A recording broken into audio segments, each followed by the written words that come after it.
Hi Papercraft friends, Lisa here and welcome back to my channel. Today I'm going to create some small Christmas note cards that are quick and easy to make. You can offer them as a gift giveaway to family and friends maybe. Stick around and I will show you the steps on how to create them from beginning to end. Today I'm using the Pretty Pink Posh, very cute Reindeer Friends stamp set. Now originally with this video, my plan was to actually show you how I inked up the stamp set. But of course I forgot to turn the video camera on. This is the story of my life. Surely I'm not the only one that this has happened to. Let me know in the comments if it has happened to you. So let me explain exactly what I did do. I stamped all of the images with my stamping tool, Memento Tuxedo black ink and Express It blending card. Now I did stamp all of the images and then I turned the paper around so that I could stamp them again. So in fact I had two lots of stamped images. So I coloured my images with Copic markers and I'm only showing you 3 of the images that I coloured today just to save some time on the video. When I started colouring the reindeer, I used E21 just to outline where I thought the shadows would be. Now, I'm not an expert at colouring, very far from it, but I do my best, and you know what? It seems to take forever just to colour one image. But that doesn't matter because I can speed things up just a little bit. Anyway, then after I've used E21 for the shadows, I then go on to using E37 just to add a little bit more depth to the shadows. And then I go in with the E35, blending out that darker colour. Once I've done all that, I then use E21 again to blend all the colours together. So basically I'm moving from the lightest through to the darkest colour, and then once I've done that once, I then repeat the colouring step process until I can get the colouring of the image what I believe to be right for me. You'll see on the screen the different colours that I use throughout the colouring process, and also you'll probably get to see how my fingers end up messy and inky throughout the video. My apologies in advance if my hand gets in the way and it's a little hard for you to see. Let me know in the comments if you like to watch the colouring process or whether you prefer not to. This will help me for future videos. That way I'll know whether to show you the colouring or whether not to. But if you are enjoying watching the colouring and it's something that you do want to see in future videos, give me a thumbs up. And also, while you're there, subscribe to the channel and don't forget to hit that notification bell so that you'll know when I've uploaded a new video. Now I'm going to play a little bit of background music just so that you can enjoy the colouring process while I listen to some cool laid back music. And I'll get back to you just as soon as we get onto the die cut process. Talk to you then.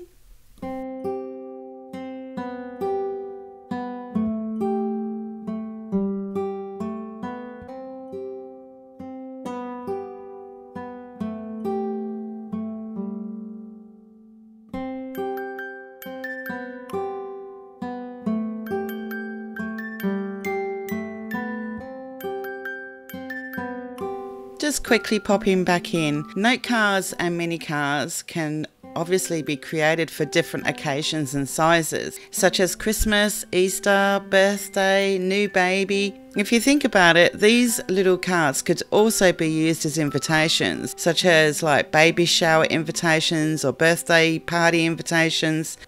Also, there are different types and sizes of the card gift boxes to put those little cards in that you could create to go with them. The creative opportunities are quite endless if you think about it. So I'm thinking of doing a note card and mini card series. So if this is something that you'd be interested in, please let me know in the comments. In particular, let me know the type of note card theme that you'd be excited to see a video of. And then I can include the step-by-step process for you. Thanks heaps, and back to the colouring.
Look at those cute, adorable little reindeers. They make me smile. Now I die cut the images using the Pretty Pink Posh Reindeer Friends dies, and I held them into place with washi tape. Now what happened was, one was too close together to the other one. So just a reminder, be sure to leave enough room when it comes to die cutting. Now what you want to do is grab some 12 by 12 red cardstock. This one's maraschino. Cut it at 6 inches so you end up with 2 pieces per sheet. Now I'm using my Tim Holtz paper trimmer. It's brand new. I got it for myself for Christmas and it's my first time using it. I absolutely love it, but you'll see that I have a bit of trouble because I'm left-handed. Anyway, turn the sheet lengthwise and then cut at 4 inches. So you actually get 3 per strip. These measure at 6 by 4 inches. Now what you want to do is do the same with the green cardstock. In this case, it's Hillary cardstock. So at the end of this, you'll end up with 12 card bases. And I'm still a bit clumsy with this paper trimmer. I'm left-handed and cack-handed. Do you ever have that problem? Are you left-handed? Let me know in the comments. Now once you've cut the card bases, we're going to score each base at 3 inches. This is on the 6-inch side. You want to do this with all the card bases, not just the red ones, but also the green ones too. So by the time you've finished, you'll end up with 12 of them. Now what you want to do is fold and burnish each one with your bone folder. Like I said, do the same with the Hillary cardstock. And at the end of it, you'll have 12 folded card bases that measure 4 by 3 inches. Just like these ones. So you'll have 6 green and 6 red. So what we're going to do now is cut 12 card panels using Brazil Basics white cardstock. I actually got these and used them from my scrap cardstock that was in my stash. First cut at 2 3/4 inches and then proceed to turn the cardstock around and cut at 3 3/4 inches. So at the end of the day, the measurements will be 2 3/4 inches by 3 3/4 inches. At the end, you should have 12 card panels that fit perfectly with your card bases. Now here's another opportunity for you to grab some scrap paper from your craft stash, pattern paper this time, because you want to be able to create some card panel borders. Now if you've got some double-sided pattern paper, that would be even better so that you can switch them over to create different looks on your cards. What you're going to do is cut 12 strips at approximately 1/4 inch wide. Now, it doesn't matter if they're too long, you can trim them later. And make sure you end up with 12 strips in total. Now we're going to take one border strip at a time and adhere it to the white card panel. Now ensure they're lined up straight because otherwise they might end up a bit wonky. I use my grid on the glass mat to help me, just that little bit more. Now it can be fiddly. I mean, my hands always shake when it comes to fiddly stuff.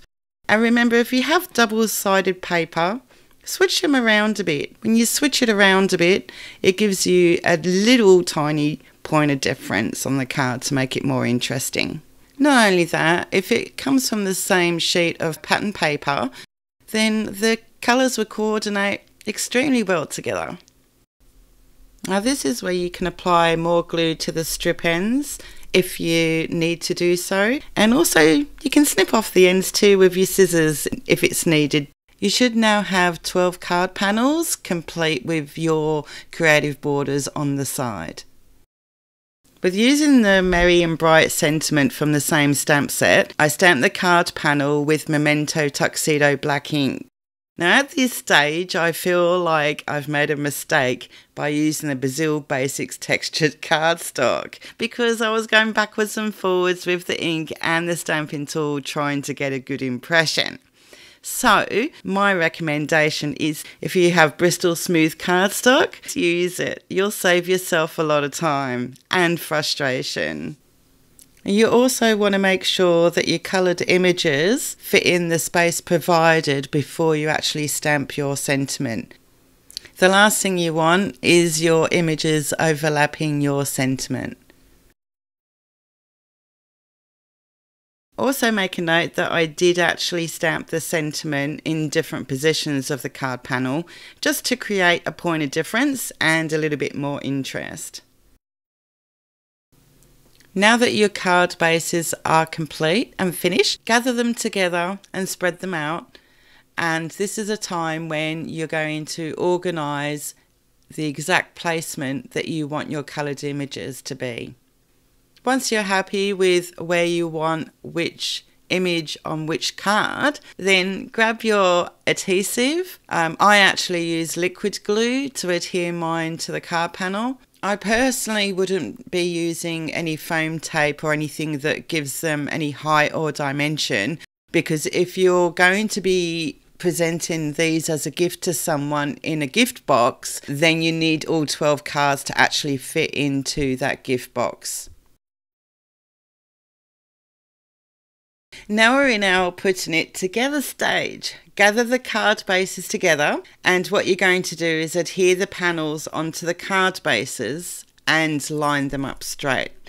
I use liquid glue on mine, but the problem I had was the applicator nozzle kept getting clogged on me. So I had to keep taking the time to unclog it with a needle. So frustrating. So I'm thinking about getting the Lawn Fawn or MFT liquid glue. Do you use those? Like, which one would you recommend? Let me know in the comments. I do like a glue that is strong holding and also that dries clear too. To add a little bit of extra detail, I grabbed some spun sugar distressing and a cotton bud and proceeded to dab the cotton bud into the distressing and onto the reindeer to create some rosy cheeks. I think it makes them look adorable. At least they look a bit more cheerier in the cheeks, if you know what I mean.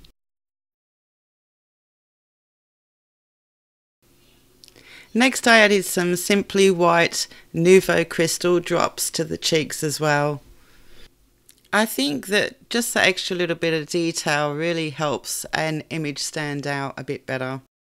Using a Uniball white pen, I decided to add some highlights. Now this pen I absolutely love. Now I've tried so many different brands and all of them would actually stop working, and half of the time they would be brand new. I just couldn't figure it out. I looked on the internet to find different solutions to try and fix them, but I just could not get them to work again. So I near enough gave up until I came across the Uniball pen. Now this one is absolutely brilliant. For me, it works every single time without fail. Occasionally I might have to give it a little rub on my finger to get the nib ball rolling, but it's very rare that I have to do that. So apart from that, I highly recommend the Uniball pen. In fact, I'll leave a link to it in the description below just in case you want to check it out. So I didn't do too much for the highlights, just a few dots and dashes and lines, and you're all set to go. Christmas cards are not Christmas cards unless they got a little bit of sparkle or a little bit of glitter about them, I think. So what I did was grab some silver sequins out of my stash and adhered them to the card. Should I say all the cards? Now, I only added just a few to each one. I felt that that was enough. I didn't want to overpower the cards with silver sequins. So anyway, I always use tweezers when I'm handling small fiddly stuff. But even still, these sequins really gave me a hard time, with or without the tweezers. It was crazy. I always have trouble picking them up. What about you? Do you have the same problem?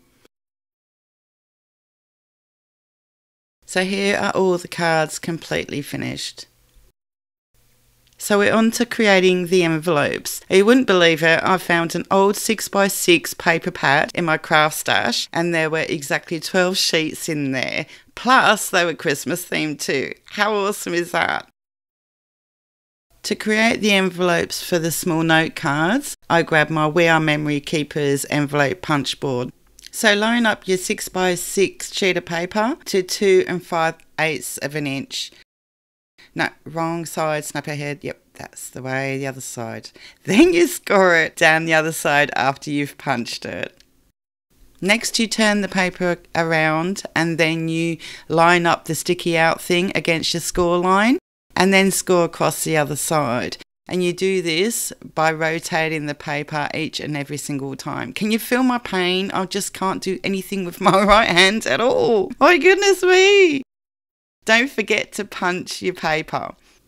If you want to, you can also round the corners of your paper by using the punch located at the back of the envelope punch board. So just fold up the paper along the scored lines and you'll see it transform into a nice small compact envelope. So all that's needed left to do is to add some adhesive to the envelopes. I personally use 3mm double-sided adhesive. I found that they were nice and skinny enough. I also added it to the opening of the flap as well to help seal the envelope shut. But, you know, this is personal preference and you don't have to do that if you don't want to. Some people use like little round stickers or any type of stickers to help seal the envelope shut. Now your envelopes should be the perfect size for your small Christmas note cards. And you need to create 12 envelopes for your note cards. So once you finish creating your 12 envelopes, you'll also have the 12 small Christmas note cards that you've created. So I think they would make the perfect gift for any friend or family member. And also too, you could actually keep them for yourself and give them away individually to family and friends at Christmas time. How's that for a good idea? And don't forget, if you create this project, tag me on Instagram at Papercraft Business. I'd love to see what you've created. You'll also find a list of all the products I used to create this project and also my blog post linked in the description below. If you found this project and video helpful, give me a thumbs up, subscribe if you haven't already, click the notification bell because my upcoming video is how to create the box to go with your note cards. I hope this video sparked some creative inspiration for you and that you share it with your other Papercraft friends. Here are some other projects you may like to try, such as my pop-up box where you don't need to use any box dies at all. Check it out. Thank you so much for watching and don't forget to subscribe. Have a fun and creative day. Bye.